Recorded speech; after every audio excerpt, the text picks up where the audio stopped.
नेपाली नागरिकहरूको उद्धारको नाममा सरकारको व्यापार, हवाई टिकटमा 3 गुणा वृद्धि।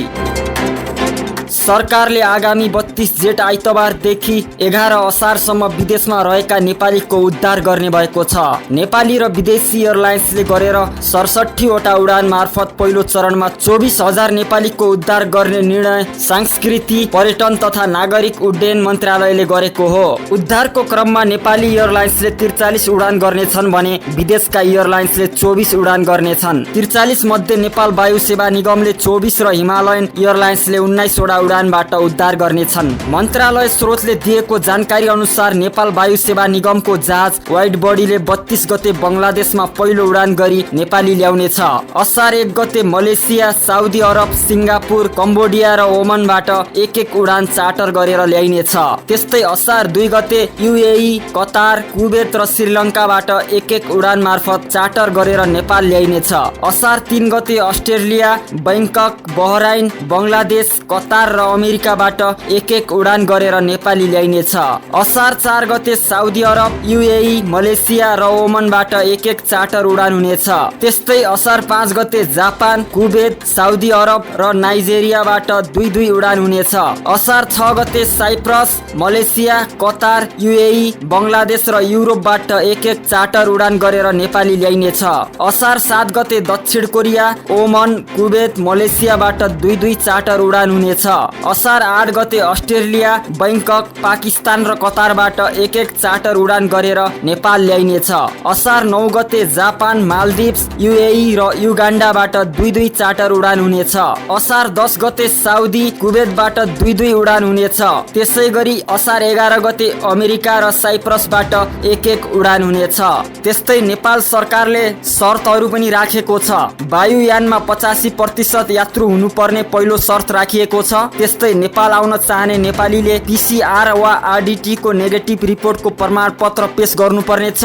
वायु सेवा कम्पनीले दूतावास मार्फत मात्रै समन्वय गर्नुपर्ने हुन्छ। यात्रु आइसकेपछि सरकारको निर्णय अनुसार क्वारेन्टाइनमा बस्नुपर्नेछ। सरकारले तोकेको भाडा कर सहित भएकाले तोकेको भाडा भन्दा बढी असुल गर्न पाइने छैन। त्यसै गरी विदेशमा अल्पत्र परेका नेपालीहरूलाई स्वदेश फर्काउने नाममा सरकारले सामान्य अवस्थामा भन्दा 3 गुणासम्म बढी विमान टिकट भाडा दर कायम गरिदिएको छ।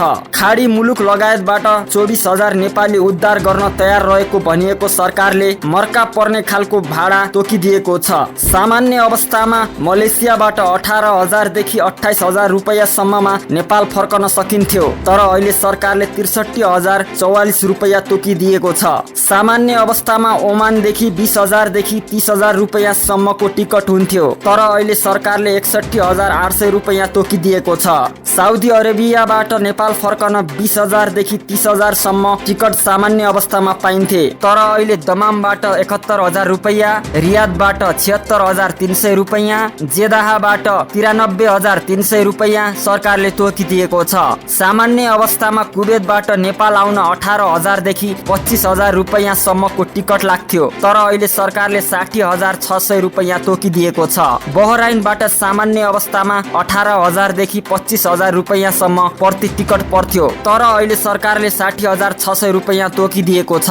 युएईबाट सामान्य अवस्थामा 18,000 देखि 25,000 रुपैयाँसम्मको टिकटमा नेपाल आउन सकिन्थ्यो, तर अहिले सरकारले 60,200 रुपैयाँ भाडा तोकिदिएको छ। बैंककबाट 20,000 देखि 25,000 रुपैयाँसम्ममा सामान्य अवस्थामा नेपाल आउन सकिन्थ्यो, तर अहिले सरकारले 47,283 रुपैयाँ भाडा दर तोकिदिएको छ। दिल्लीबाट सामान्य अवस्थामा 10,000 रुपैयाँसम्ममा नेपाल आउन सकिन्थ्यो, तर अहिले सरकारले 24,854 रुपैयाँ भाडा दर तोकिदिएको छ। जापानबाट 35,000 देखि 45,000 रुपैयाँसम्म सामान्य अवस्थामा एकतर्फी भाडा दर थियो, तर अहिले सरकारले 1,13,300 रुपैयाँ तोकिदिएको छ। माथि उल्लेखित सबै भाडा दर एकतर्फी थियो भने सरकारले तोकेको भाडा दर पनि एकतर्फीको नै हो। सरकारले तोकेको भाडा दर तिरी आउने नेपाली पनि काठमाडौँमा क्वारेन्टाइनका लागि तोकिएका होटेलहरूमा चर्को क्वारेन्टाइन क्वारेन्टाइन शुल्क तिरेर बस्नु पर्नेछ। नेपालमा लकडाउन सुरु हुनु पूर्वदेखि नै यी मुलुकमा समस्या परेका नेपालीले सरकारसँग स्वदेश फर्काउन गुहार मागिरहेका थिए। तर सरकारले लकडाउनमा कोरोनाको संक्रमणको अवस्था देखाएर 2 महिनापछि मात्र उद्धार सुरु गरे पनि महँगो टिकट खर्च, पहुँचवालालाई प्राथमिकता तथा क्वारेन्टाइन स्वास्थ्य परीक्षण खर्चमा चर्को मूल्य राखेर थप पीडामा पारेको नागरिकहरू बताउँछन्।